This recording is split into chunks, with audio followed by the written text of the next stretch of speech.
On m'a posé la question, Ghislaine, j'aime cet homme, mais il me ment. Comment je pourrais faire? Alors là, c'est vraiment un grand piège parce que la première personne à qui l'on ment, c'est à soi-même. Et c'est quand on fait un travail sur soi qu'on découvre combien on se ment. Et quel est le processus du mensonge et de l'amour?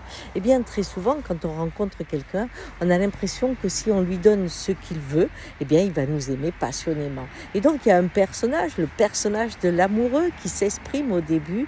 Et puis la peur après de décevoir fait qu'on commence à mentir.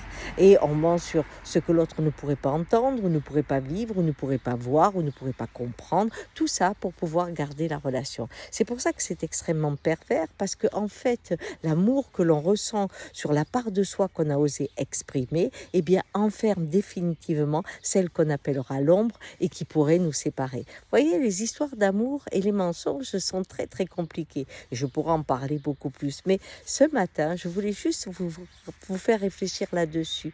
En fait, quand vous aimez un personnage et que vous savez qu'il ment, regardez l'inverse de ce qu'il dit, est-ce que vous l'accepteriez? Et c'est ça qui est intéressant, parce que là, vous verriez que vous n'avez qu'un côté de la personne et que l'amour, c'est aimer la lumière et la nuit.